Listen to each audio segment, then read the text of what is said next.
Abençoe a todos. Como eu sempre falo quando eu venho aqui, é sempre uma alegria voltar a essa casa, que eu sinto um carinho enorme, primeiro porque eu reencontro pessoas que eu adoro aqui, que eu não vejo assim todo dia, e segundo porque eu me sinto muito à vontade aqui. Eu costumo dizer às vezes com as pessoas, a gente sente a vibração da casa quando é boa, pelo nosso nervosismo ou pela nossa boa vontade ou a disposição, a tranquilidade para falar. Já fui falar em algumas casas, em algumas cidades, em que eu fiquei tenso, eu atrapalhado, me confundia com papel, e assim eu sentia que a vibração estava pesada. E em alguns lugares eu ia falar e às vezes quase nem olhar para o papel. O papel é mais assim, mania de professor, mania de ter assim, para fazer algo que tem uma sequência, né? Mas aí a gente sente assim mais relaxado, as ideias vão fluindo, aí a gente vê como que a proteção da casa é grande, né? E geralmente quando eu estou aqui eu me sinto assim muito à vontade.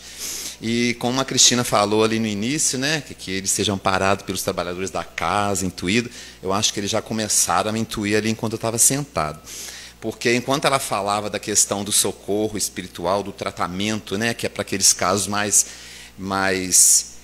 graves, digamos assim, e ela citou o exemplo, a gente não vai todos os dias no pronto-socorro. Às vezes a gente tenta cuidar em casa. Quando a gente não consegue cuidar em casa de alguma coisa que é muito grave, aí sim a gente procura o pronto-socorro. E aí parece que os espíritos sopraram no meu ouvido assim, né? E a pessoa pode estar pensando, mas o que eu faço em casa para poder tratar dos meus problemas, para tratar das questões que nos assolam no dia a dia, né? Aí eles falaram assim, a resposta está no estudo da noite, né?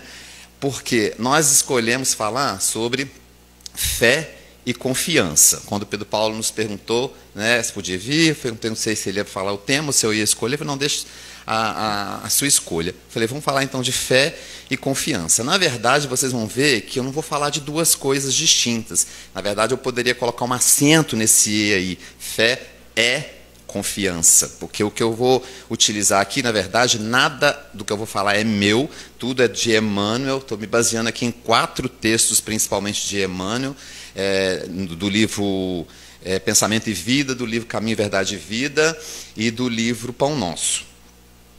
Então, desses 2 são do Caminho, Verdade e Vida, 2 textos, né, 2 mensagens, o outro é do Pão Nosso e o outro do Pensamento e Vida. Todos eles falando sobre a fé. E a gente vai ver que essa é a solução que a gente pode ter no nosso dia a dia, tá? E Chico Xavier, antes de desencarnar, quando estava entre nós, falava que a gente precisa falar mais de evangelho. Então, por isso que a gente tem escolhido mais temas evangélicos também. Até, eu acho que a preocupação dele era para que a gente falasse bastante, porque quanto mais a gente fala de alguma coisa, mais a gente tende a assimilar, tende a experienciar aquilo que a gente está falando. Tá? E a gente separou, então, alguns pontos para a gente discutir. Primeiramente, uma mensagem muito interessante de Emmanuel, chamada Tua Fé, em que ele vai dizer que a gente tem, muitas vezes, o benefício quando a gente pede, e logo em seguida, lá no Evangelho, a gente vai ter vários exemplos disso, a gente ouve Jesus dizendo, tua fé te salvou. Quantas passagens você já deve ter escutado disso, né? Aquela passagem do cego de Jericó, por exemplo, né? Que estava doido para chegar até Jesus, quando falaram que Jesus curava, e ele começou a gritar, e o pessoal mandando ele ficar quieto, ai, para, fica quieto, aí você está atrapalhando aqui e tal, a pregação, e ele gritava, não, Rabi, né? Querendo chegar perto de Jesus, até que aquilo chamou muita atenção, Jesus pediu que levassem aquele homem até perto dele, e aí falou, o que você quer de mim, né? Falei, eu quero que eu veja. Um cego, né, que ele quer querer? Ele queria curar da cegueira. E aí Jesus fala com ele, então, vê. Aí ele começa a ver e Jesus fala, tua fé te salvou. E aí ele começa a seguir Jesus, feliz da vida, porque havia curado. Então, ele sofria de um mal terrível, a cegueira. Imagina, né, o que nós pensamos a respeito da cegueira. Imagina se a gente ficar cego. Eu fico imaginando, uma das piores limitações que a gente pode ter, talvez seja a cegueira, né? O dom de ver é maravilhoso. E ele então consegue, e Jesus afirma, tua fé te salvou. Todos nós conhecemos aquela passagem também da mulher hemorroicida, né? Que sofria de uma hemorragia de sangue há 12 anos, e ela ficava assim, sem graça na frente dos outros, porque sofria daquele problema, né? De verter sangue. E aí ela chega perto de Jesus, toca nas vestes de Jesus, E Jesus sente que saiu, né, um dom dele, que saiu uma vibração dele, e ela se cura também, e Jesus vira para ela e fala, tua fé te salvou. Em muitas outras passagens vai ver isso, Jesus falando, tua fé te salvou.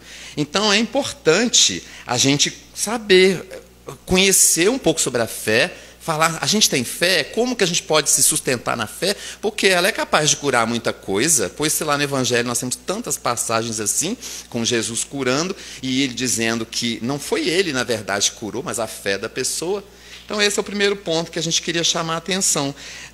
Nessa mensagem Tua Fé, diz Emmanuel assim, ó, é importante observar que o Divino Mestre, após o benefício dispensado, sempre se reporta ao prodígio da fé, patrimônio sublime daqueles que o procuram. Diversas vezes ouvimos-lo na expressiva afirmação, a tua fé te salvou. Doentes do corpo e da alma, depois do alívio ou da cura, escutam a frase generosa. É que a vontade e a confiança do homem são poderosos fatores no desenvolvimento e iluminação da vida. Olha essa frase. É que a vontade e a confiança do homem são poderosos fatores no desenvolvimento e iluminação da vida. Então, se a gente quer iluminar nossa vida, desenvolvermos, né, enquanto espíritos, a gente precisa se sustentar na fé. Segundo ponto. Qual então seria o conceito de fé? O que a gente entende como fé? Como o dicionário, por exemplo, define a fé? E a gente foi lá procurar no dicionário e a gente teve uma descoberta já há algum tempo, né, muito interessante. Porque é bom a gente, quando vai conhecer uma palavra, procurar a etimologia dela, ou seja, de onde que ela veio, o que ela significava na sua origem. E se a gente for observar, a palavra fé, ela vem da palavra fides, do latim. Fides é da mesma família de fidelidade, de fiel. Aí a gente vê assim, mas por que são da minha família? Porque na origem tinha esse sentido. Então vejam só, fé, fiel e fidelidade. Fé, na verdade, tem a ver com isso tudo. Não é a crença. Eu acredito em Deus. E tem gente que já acreditou em tanta coisa no passado e que hoje não acredita mais. Esse negócio de acreditar, a palavra crença, é uma coisa muito, digamos, frágil. Eu falo assim, eu acreditava em tanta coisa quando era criança que hoje eu não acredito mais. Né? Então, crer só, daqui a pouco você não está crendo mais. A gente precisa de algo mais forte do que crer, que é confiar. Não adianta só acreditar em Deus, eu tenho que confiar nele. Porque a gente vê, principalmente no nosso meio espírita, que a gente ouve falar tanta coisa de Deus, os atributos de Deus, que estão lá no início do Livro dos Espíritos, né, nas primeiras perguntas, na verdade, não nos prolegômenos, na parte inicial. A gente vê tantos atributos de Deus que, pelas nossas falas ou pelas nossas atitudes do dia a dia, parece que a gente não entendeu nada daquilo. Parece que a gente não acredita nesses atributos de Deus. Né? Então, a gente vai ver lá que fidelidade, que fé tem a ver com fidelidade. É necessário que a gente confie em Deus, mas ao mesmo tempo é necessário que Ele confie em nós. Porque a gente sabe que Ele o tempo todo está derramando chuva de bênçãos para nós. É falta a gente observar um pouco. Mas será que Ele pode confiar em nós? Então, o segundo ponto que a gente chama atenção é para esse sentido da palavra fé, como confiança. A mensagem Em Ti Mesmo, de Emmanuel, no livro Caminho, Verdade e Vida, ele começa dizendo assim, uma frase que está lá em Romanos, capítulo 14, versículo 22, que diz assim, tens fé? Tenha em ti mesmo diante de Deus. E aí, ele vai fazer uma referência. Por essa epígrafe, que essa é a parte inicial, né, da mensagem, a gente percebe, tenha em ti mesmo diante de Deus. Ele está falando que a gente tem que ter fé em nós mesmos. A gente fala assim, mas não é fé em Deus? Diante de Deus. Em Deus acima de tudo. Mas a gente precisa confiar na gente. Então é interessante essa mensagem, né, depois se alguém tiver a oportunidade de ler, era o capítulo 14 do livro Caminho, Verdade e Vida. É porque eu não vou pegar as mensagens todas, vou pegar algum ponto por causa da questão do tempo, né? Mas ele vai falar para a gente de algo muito interessante, que é essa ideia da crença, ou melhor, da confiança, não só da crença, que é para a gente confiar no nosso próprio potencial.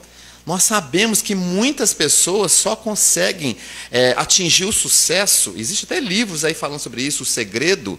Já ouviram falar? Tem filme, tem livro, tem curtas que fizeram, assim, né, para tentar fazer um resuminho. Quando a pessoa acredita na sua capacidade, ela vai mais longe.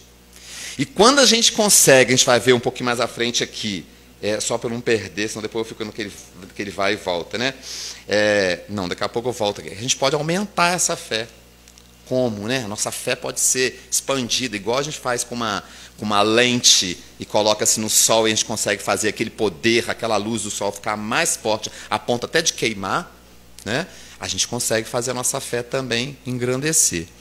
Então, esse foi um segundo ponto, né? Que é o conceito, a ideia de fé, não como crença, mas como confiança, como fidelidade. Será que nós somos fiéis a Deus?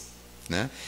Terceiro ponto, a fé palpita em todos os seres, vibra em todas as coisas. Quem fala isso é o Emmanuel, não sou eu que estou dizendo isso não. Ele diz assim, quer ver? Eu peguei lá o parágrafo 8, do 8 ao 12, ele diz assim,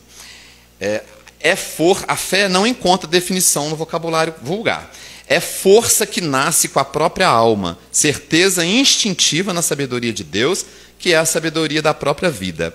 Palpita em todos os seres, vibra em todas as coisas. Ele não colocou exceção aqui, não.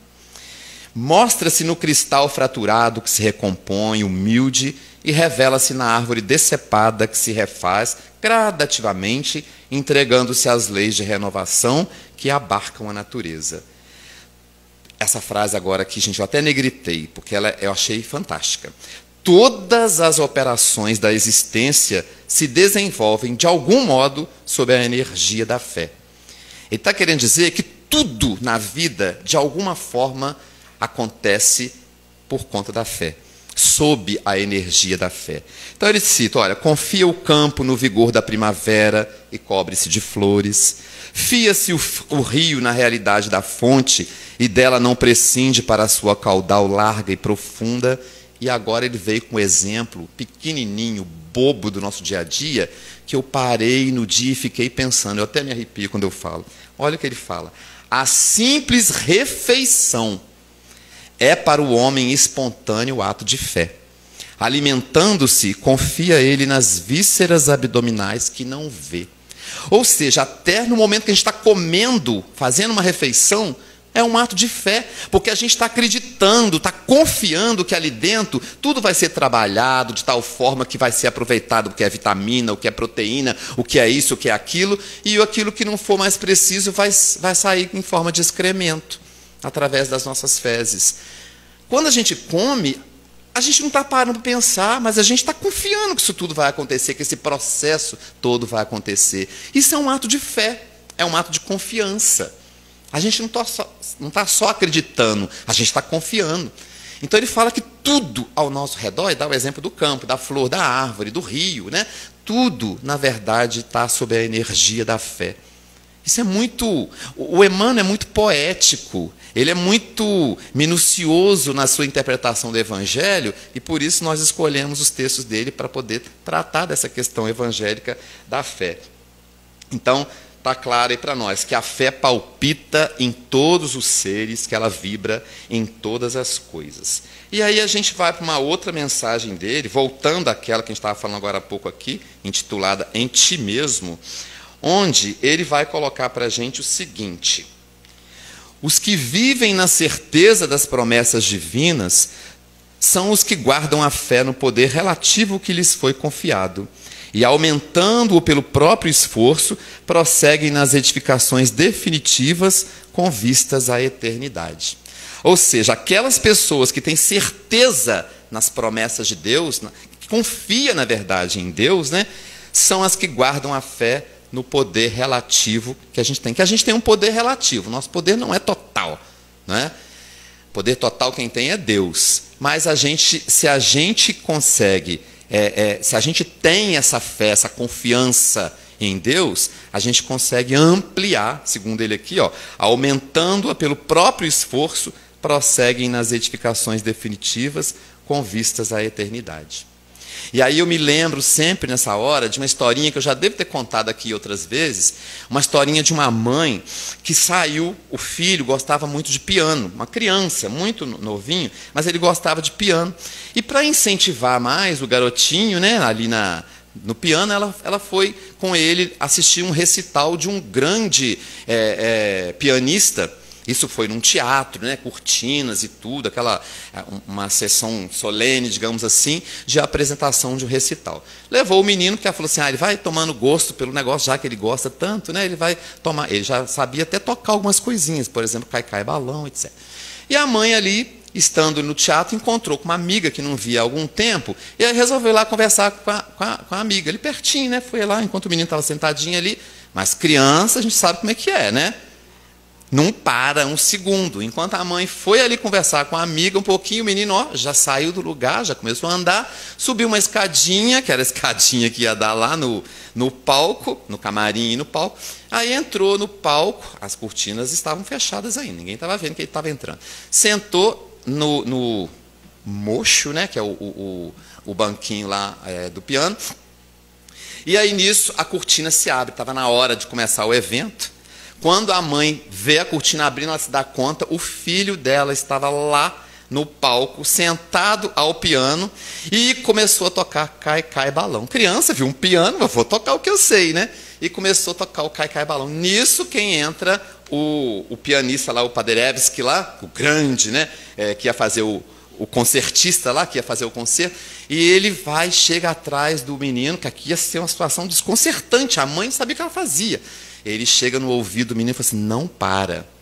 E aí o menininho tocando Cai, balão, ele foi com a outra mão aqui para o lado de cá, com a outra mão para o lado de lá, e começou a fazer o enchimento ali, aquela beleza, porque imagina, né, um grande pianista, Cai, balão para ele era, né, uma fichinha.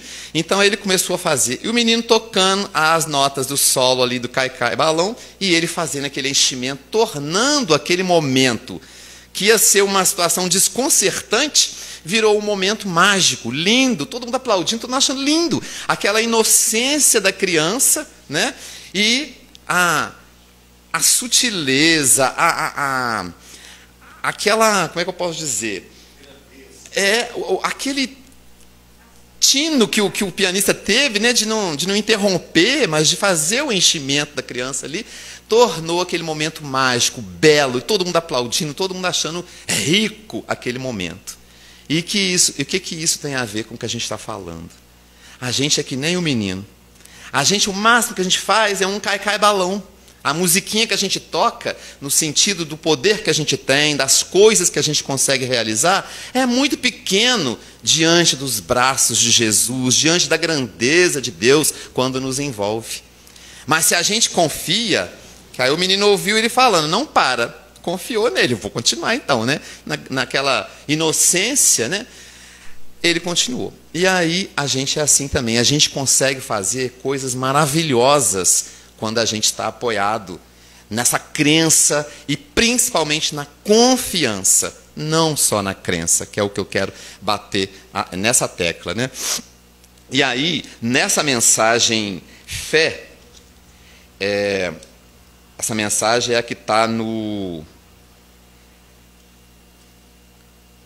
Não, é isso mesmo, a mensagem chama fé, é a que está no Pensamento e Vida, capítulo 6. Depois, se alguém quiser conferir lá, a gente vai encontrar um trechinho muito interessante que fala... Bom, primeiramente, vou citar para não perder, ele fala assim, ninguém pode duvidar da eletricidade, mas para que a lâmpada nos ilumine o aposento, recorremos a fios condutores que lhe transportem a força desde a aparelhagem da usina distante até o recesso de nossa casa. Ou seja, todos nós sabemos que para essa lâmpada estar acesa, tem fios correndo em vários postos até chegar aqui, né? Tanto que a gente tem que chamar um eletricista para fazer todo esse serviço. E ninguém vai colocar o dedo lá, porque sabe, naquele fio de cobre lá, porque sabe que vai levar choque, porque tem muita energia passando ali, certo? A não ser que a gente coloque uma fita isolante, né? E aí a energia é cortada, é interrompida. A gente pode colocar a mão lá na fita isolante que não vai dar choque. Guarda esse exemplo, que daqui a pouco a gente vai comentar sobre. Tem uma outra mensagem do Emmanuel que ele vai falar. Para a gente não ser fita isolante, né? Para a gente deixar essa energia fluir, para a gente ser que nem esses fios condutores. Então ele cita o exemplo da fotografia, de outras coisas aqui. E aí, lá na frente, ele vai dizer assim: não podemos, desse modo, plasmar realização alguma sem atitude positiva de confiança. Precisa tudo da confiança, mas agora é onde eu queria chegar. Para isso, seja qual for a nossa interpretação religiosa da ideia de Deus, é imprescindível acentuar em nós a confiança no bem para refletir-lhe a grandeza. Ou seja, acentuar em nós a confiança no bem, parar de ficar pensando só no mal e enfatizando só o pessimismo, as coisas ruins, para passar a enxergar as coisas boas nas pessoas, nos fatos que acontecem conosco no dia a dia. Parar de ficar enxergando só o mal e bater na tecla no mal. Ai, meu Deus, Deus esqueceu de mim, que nada. Passa a olhar o bom que acontece, né? Recordemos a lente e o sol. O astro do dia distribui equitativamente os recursos de que dispõe. Convergindo-lhe, porém, os raios com a lente comum, dele auferimos poder mais amplo. Alguém aqui já teve a oportunidade de fazer essa experiência, né, de pegar uma lente e projetar ali o raiozinho do sol? Né, a gente tenta ver onde é que... Sabe aquela coisa que quando a gente está com um negócio que espelha assim, a gente fica colocando um reflexo nos outros, de brincadeira? Tenta fazer isso com uma lente, quem nunca fez, essas lentes de aumento. Pega uma lente dessa, tenta achar, canalizar o sol ali e dar aquele raiozinho dele mais aumentado. Faz isso num papel para ver. De preferência um papel higiênico, que é mais fininho, né, para você ter certeza e ser bem sucedido no seu experimento. Você canalizando aquele raiozinho de sol ali para o papel, conforme for, quanto mais fica pequenininho aquele raiozinho ali, ele fica mais concentrado, na verdade, aquele raiozinho fura o papel fica pretinho, ele queima, chega às vezes a dar uma chama mesmo de fogo. Eu sei porque eu já fiz isso, né? Ia para o quintal lá de casa, quando era menor, fazia isso com a lente lá assim, levava papel higiênico e fazia ele pegar fogo. Ou seja, não precisa arriscar um fósforo, você pode com uma lente, né, e o sol fazer pegar fogo. Então, o que acontece nessa hora que Emmanuel está dizendo? A gente consegue, através da lente, concentrar aquela energia do sol e fazer ela ficar tão poderosa a ponto de queimar, a ponto de fazer pegar fogo. Da mesma forma, se a gente souber canalizar, né, essa energia, se a gente tiver essa confiança em Deus, a gente vai fazer coisas prodigiosas. Jesus falava com os outros lá: a tua fé te salvou. A fé salvava porque as pessoas confiavam: eu vou conseguir. E chegavam perto dele, com a ajuda dele, as coisas aumentavam. Então esse é um outro ponto que a gente queria comentar, né, sobre como que a gente pode aumentar o nosso poder, que é relativo, através da fé. Outro ponto: o descrente que não coopera com o benefício. Emmanuel vai falar disso para a gente na mensagem Tua Fé. Selecionei 2 parágrafos só aqui, 2 frases praticamente. Cadê? Em que ele diz assim, essa é a que está no livro Pão Nosso, capítulo 113. Vamos lá. O enfermo, descrente da ação de todos os remédios, é o primeiro a trabalhar contra a própria segurança. O homem que se mostra desalentado em todas as coisas não deverá aguardar a cooperação útil de coisa alguma. Eu fico observando algumas pessoas que eu conheço que ficam reclamando demais da vida, que não teve nada na vida, que a vida não foi generosa, a vida foi tão generosa com fulano, para mim nada. Família toda assim, serviço com dificuldade, riqueza não tem, isso não tem. Eu falo, mas aí a pessoa consegue um emprego, desastra falar mal do patrão. Consegue depois um outro negócio, desastre a fazer coisa errada. Arruma uma oportunidade, alguém dá uma oportunidade de estudo, a pessoa não vai, não agarra aquela oportunidade, o tempo todo só reclama de todo mundo. Está tudo ruim, está tudo ruim. E se vê um negócio, tem inveja daquele, tem inveja do outro, que o outro tem, eu não tenho, e fica o tempo todo assim. Ou seja, essa pessoa está atraindo o que para si mesma? A vida. Vivo falando isso, não só na casa espírita, mas para os meus amigos, para todo mundo o tempo todo. A vida é um reflexo. Ela dá para a gente o que a gente dá para ela. Então, se a gente o tempo todo só fica destacando coisa negativa, só vem coisa negativa para a gente. Observem as pessoas que só têm problemas. Geralmente são pessoas que, se não estão nesse momento assim, talvez no passado, talvez agora estejam colhendo coisas, porque nós somos espíritos, sabemos que a vida não se resume só a esse momento que a gente está vivendo aqui. Né? Porque às vezes a gente fala, nossa, mas mais do que eu faço, né? Mas e o que já fez, que a gente não sabe? Não é? Então precisamos mudar esse foco, parar de ficar só reclamando, mas começar a pensar nos outros, começar a pensar nas coisas boas que estão ao nosso redor. Característica de espírito bom, de espírito puro, de espírito que já está num grau de desenvolvimento espiritual, é observar os fatores positivos das coisas, das pessoas. Então, por exemplo, Chico Xavier, perguntaram para o Chico, você não acha que o Natal está virando aquela coisa comercial? Todo mundo querendo saber só de presente, né? De beber, de comer, de festa. O Chico, não. Eu acho que o Natal, eu vejo o Natal como a maior oportunidade das pessoas se encontrarem em família. Família, que é algo tão, né, positivo, que é algo tão assim... A gente tem lá nas obras básicas falando da necessidade da família, da importância da família. Né? Qual é a época do ano que a gente mais vê as famílias se encontrarem, além do Natal? Né? Às vezes Dia das Mães, Dia dos Pais, mas Natal, ainda mais que é final de ano, tem um feriado, as pessoas... Né, se programa para ficar alguns dias ali com os pais, em família. Então, olha, ele está vendo o lado bonito do Natal. Outra coisa que ele falou, é a oportunidade que mais eu vejo as pessoas se unirem em benefício dos pobres, dos mais necessitados. Realmente. Que outra época a gente vê as pessoas fazendo cestas básicas, né, doando cestas básicas para mais pobres, fazendo campanha de calçados, de roupas, até porque, afinal do ano, a gente começa a escarafunchar o nosso guarda-roupa lá, tudo que tem amontoado, que a gente já não usa, mas que ainda está bom. Porque tem gente que fala assim, não, isso aqui está bom, ainda não vou dar para os outros, não. Fala, você vai esperar ficar ruim, aí quando rasgado, tiver, né, sem sola no sapato, aí você vai dar para os outros. Aí é para o lixo, não é para o outro. Né? Porque às vezes tem coisas que ainda estão boas, mas que a gente não usa. Porque a gente vai comprando, vai colocando as coisas em cima. E aquelas ali são as do momento, a gente usa mais. As outras vão ficando. E se você não usou durante um ano, pode saber que não vai usar mais. E mesmo que um dia você pense nela, não, dê um proveito melhor para ela. Né?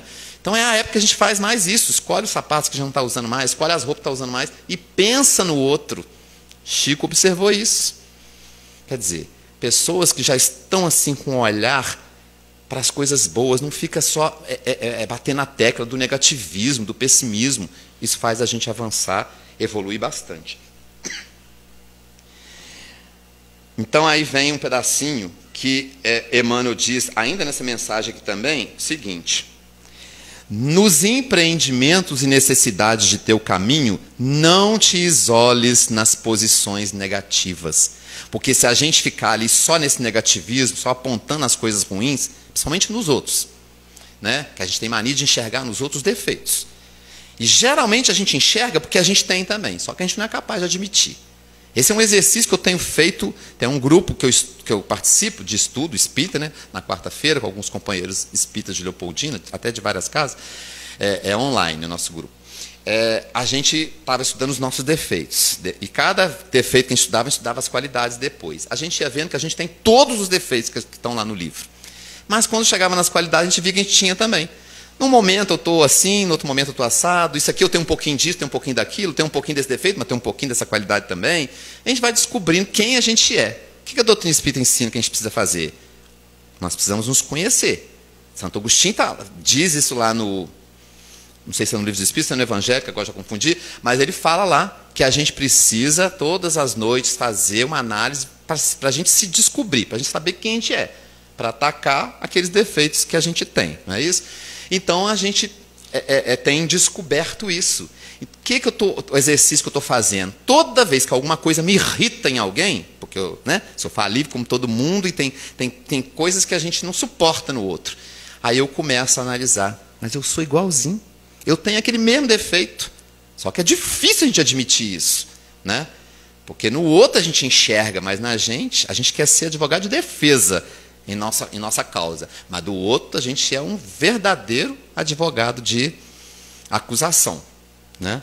Comece a perceber isso. Uma coisa estiver irritando nos outros, faça uma análise. Seja humilde de pensar assim, eu sou igualzinho. Não, mas não aguento aquela pessoa que fica querendo aparecer, muito vaidosa. Eu também sou. Em situações lá que eu já me peguei falando assim, porque quando eu fazia meu doutorado, assim, só para o outro saber que eu já fiz doutorado. Falando, que bobice. Já passei por essa situação. Hoje em dia eu faço um esforço para não fazer mais. E agora não falei aqui para aparecer, não. Agora foi exemplo para mostrar mesmo como que eu estava errado. Iludido. Jesus fala numa mensagem lá, a negação de Pedro, no livro Boa Nova, eu não lembro o nome do capítulo, mas se chama Negação de Pedro. Jesus fala com Pedro uma hora lá, esse livro é do Humberto de Campos, né? Então aquelas narrações supostas, né, que poderiam ter sido ditas por Jesus. E aí Jesus fala com Pedro, Pedro, você vai aprender que as pessoas nesse mundo são muito mais frágeis do que perversas, do que más. A gente às vezes acha que as pessoas são ruins, que elas são más, que elas fizeram aquilo de propósito para ferir a gente. As pessoas são iludidas. Eu quando falava esses negócios assim com os outros lá, estava iludido, achando que você se colocar, que a pessoa achar que você tem um título, às vezes assim, vai te tratar diferente, ou sei lá por quê. Ilusão. Não é por maldade que a gente faz as coisas erradas, é porque a gente está iludido, porque a gente está ferido, porque a gente está frágil, nas palavras de Jesus, lá segundo Humberto de Campos. E para a gente caminhar para encerrar, Deus pode tudo, Jesus pode nos ajudar muito. Amigos encarnados, amigos espirituais desencarnados também podem nos ajudar muito. Mas é necessário que a gente dê a nossa parte de fé, confiança, né? E de esforço. Não é confiar e ficar de braço cruzado também. Se eu não faço a minha parte, porque quem acredita sabe que nada está acontecendo por acaso. Então até as coisas ruins que estão acontecendo, as doenças, os problemas, né, os atritos que acontecem, a gente sabe que é passageiro, a gente sabe que é para nos fortalecer, a gente sabe que é para nos testar. E aí vem uma coisa muito interessante. O socorro sempre vem. A gente pede quando a gente está com problema, quando a gente está com doença e tal, o socorro sempre vem. Mas a pergunta que vem depois do socorro, vamos lembrar então dessa passagem aqui, que está lá na mensagem Tempo de Confiança. Essa eu falei recentemente lá no Amor ao Próximo, e cada uma que eu vou falar, que foi eles que me mandaram falar dessa, aí eu já aproveito, eu já vou fazendo o link com a outra. Essa então foi ótima, porque Emmanuel começa, essa é a 40 do livro Caminho, Verdade e Vida. Ele começa com aquela passagem de Jesus lá, registrada em Lucas, capítulo 8, versículo 25, que fala assim: e disse-lhes, onde está a vossa fé? Ou seja, é aquela passagem da tempestade no mar, em que os discípulos de Jesus estão lá na barca lá, né? E Jesus estava dormindo, e aí eles começa a ventar muito, começa a ter uma tempestade em alto mar, começa a balançar muito, e eles ficam desesperados, falam, não teve jeito, nós vamos sucumbir, já era, já deu, já foi, e tudo desesperado, e aí eles acordam Jesus, né? Porque Jesus estava dormindo nessa hora, e aí Jesus vai, aplaca a tempestade, faz os ventos pararem e tudo, e aí, ou seja, Jesus atende o pedido, quer dizer, estavam, né, tudo doido, achando que eles estavam morrendo naquele momento ali. E aí Jesus vira e logo em seguida fala com eles: onde está a vossa fé? Quer dizer, gente, vocês não têm fé, não?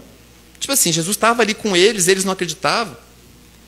Exatamente como a gente é. Bastou um probleminha, ou às vezes um problemão, não importa, na vida da gente, a gente começa, ai meu Deus, a gente acha que está. A gente começa a fazer promessa, ai meu Deus, se o Senhor me ajudar, eu faço isso. Aí começa a ir na casa espírita, ou na igreja católica, se for católica, ou não sei aonde, o que você for. Aí a gente fica tudo doido, alvoroçado, chamando, pedindo Deus, pelo amor de Deus, igual o povo lá, achando que estava afogando. Aí o recurso vem, a ajuda vem, tudo passa. A gente vai chegar numa hora que aquele problemão vai passar. Mas aí a gente vai escutar na nossa consciência, né, essa vozinha de Jesus perguntando: onde está a vossa fé? Cadê a fé de vocês? Se a gente acredita que Deus está gerindo tudo, aquele momento ali não é para ficar abalado. Ah, então quer dizer que eu vou ficar saltando de alegria porque eu estou cheio de problemas. Não, eu vou confiar, vou fazer a minha parte, um esforço, né, do que eu puder fazer para controlar. Claro, ninguém vai ficar de braço cruzado. Ajuda-te e o céu te ajudará. Mas eu também não vou ficar desesperado. Até porque o que pode acontecer de pior? Eu morrer? Não existe morte. Aí é nessa hora que eu falo que a gente não dá testemunho das coisas que a gente aprende. Não é? É necessário confiar mais. E agora, por último, sim, o que a gente pode fazer? Procurar, como foi dito agora há pouco, a boa parte das criaturas, das coisas, dos acontecimentos. Nessa mensagem fé, que é do capítulo 6, do Pensamento e Vida, nós vamos encontrar no último parágrafo, ele dizendo assim, Emmanuel: procuremos a boa parte das criaturas, das coisas e dos sucessos que nos cruzem a lide cotidiana. Teremos assim o espelho de nossa mente voltado para o bem, incorporando-lhe os tesouros eternos e a felicidade que nasce da fé generosa e operante. Não é fé parada, é aquela que trabalha, que faz alguma coisa, né? Libertar-nos-á dos grilhões de todo o mal, de vez que o bem constante e puro terá encontrado em nós seguro refletor. A energia que vai estar ali é que a gente vai funcionar como a lente que vai pegar essa energia divina e transformá-la em uma coisa boa para todos aqueles que estão em nosso redor. E aí eu sempre me lembro, vira e mexe, eu estou falando disso, de uma mensagem que me foi soprada no ouvido. Eu não escuto a voz do Espírito, não vem em forma de intuição, né? Isso há muitos anos, quando eu era mais jovem, numa reunião mediúnica lá no Centro Espírita Tintino Pires. No finalzinho da reunião, o Espírito falou o seguinte, quer dizer, veio em forma de intuição, eu comentei depois com o dirigente da reunião e a gente analisou. A gente precisa aprender a trocar as lentes dos nossos olhos, dos nossos óculos, né? A gente precisa, como assim? Enxergar as pessoas de outra forma. A gente tende a enxergar sempre as pessoas, as coisas, os acontecimentos da mesma forma, né? Então, se tem uma pessoa com quem eu antipatizo, por exemplo, uma pessoa de quem eu não gosto muito, eu sempre falo: ah, mas ela é antipática, ah, ela é ranzinza, ah, ela é isso, ela é aquilo. Eu só consigo enxergar as coisas ruins naquela pessoa. Eu preciso fazer um exercício de começar a ver as qualidades que ela tem. Aí, ah, mas não tem qualidade. Claro que tem, gente. Quem de nós aqui é só defeito? Ou quem de nós aqui é só qualidade? Nós estamos todos no mesmo barco. Todos nós somos uma mistura de defeitos e qualidades. De coisa boa com coisa ruim. Em alguns momentos, às vezes em muitos momentos. E aí a gente precisa aprender... Oi? A gente precisa aprender a ver, então, essas qualidades das pessoas. Então, aquela pessoa ali, eu acho ela ranzinza, sim. Mas eu observo que ela está todas as reuniões no centro. Ela não perde uma. Essa assiduidade é uma característica positiva. Então, é uma qualidade que eu já estou pescando na pessoa, que eu já estou visualizando nela. E eu observo que, além dela vir a todas as reuniões, ela chega sempre no horário, ou um pouco antes. Isso também é bom, porque gente que chega atrasada, isso é um defeito. Não é um hábito feliz, né? Olha nas obras de André Luiz, por exemplo, lá. É um hábito infeliz chegar atrasado nas coisas, né? Então eu vejo que aquela pessoa sempre chega no horário. Já percebi uma outra característica dela, além da assiduidade, né? Da constância ali, ela é pontual. E aí eu já começo a vislumbrar. É como se no meu coração, tivesse começando a nascer uma luzinha de sentimento de beleza daquela pessoa, de carinho, de afeto por aquela pessoa. Isso vai irradiando, com uma luzinha de um pau de fósforo na escuridão, começa a iluminar. Então isso vai fazendo meu coração se abrir para aquela pessoa. E assim também com as coisas, com os fatos. Você ia falar alguma coisa, Eliane? Antes de você falar dessa lente, de mudar a lente, eu já estava pensando numa mensagem do livro do Richard Simonetti, que é muito linda, chama Adoro. Isso, mudar a mente dos olhos. Você tem algo de bondade, você vai ver tudo bom. É isso que você falou. É visualizar na pessoa o que ela tem de bom, que é a essência que Deus criou envolvente, cada um um pouco. Sim. Eu me lembro de um professor na faculdade, na Docto aqui, era meu colega de profissão, né? Eu, nessa época não foi meu professor, foi meu colega de trabalho. E ele tinha que dar uma aula sobre conhecimento científico, conhecimento popular e a ideologia. Então, a ideologia tem a ver com o que você está falando assim. Então, ele levou para dentro de sala uma lupa para mostrar o conhecimento. Não vou entrar nos detalhes da aula dele, porque não interessa tanto. Levou um véu, né, para falar do conhecimento popular, a lupa para o conhecimento científico, e levou vários papéis celofanes, esses coloridos, né? Aí colocava na frente dos meninos, olha tudo com esse papel celofane amarelo. O que você vai ver? Você vai ver tudo amarelo. Olha com o papel vermelho, celofane vermelho, você vai ver tudo vermelho. A realidade ao seu redor vai estar toda vermelha, né? Então é assim que funciona também com o nosso pensamento. Se eu olho as coisas, as pessoas com pensamento de bondade, eu vou ver bondade, eu vou ver beleza nas pessoas. É essa receita que Emmanuel está nos dando aqui para que a gente possa fortalecer a nossa fé. Eu até negritei. Procuremos a boa parte das criaturas, das coisas e dos sucessos que nos cruzem a lide cotidiana. As coisas que acontecem conosco no nosso dia a dia. Esse é o recadinho que eu queria trazer, que a gente possa fortalecer a nossa fé em Deus através dessas dicas que Emmanuel trouxe para nós aqui. Obrigado pela atenção. Deixa eu tomar mais um bocadinho de água.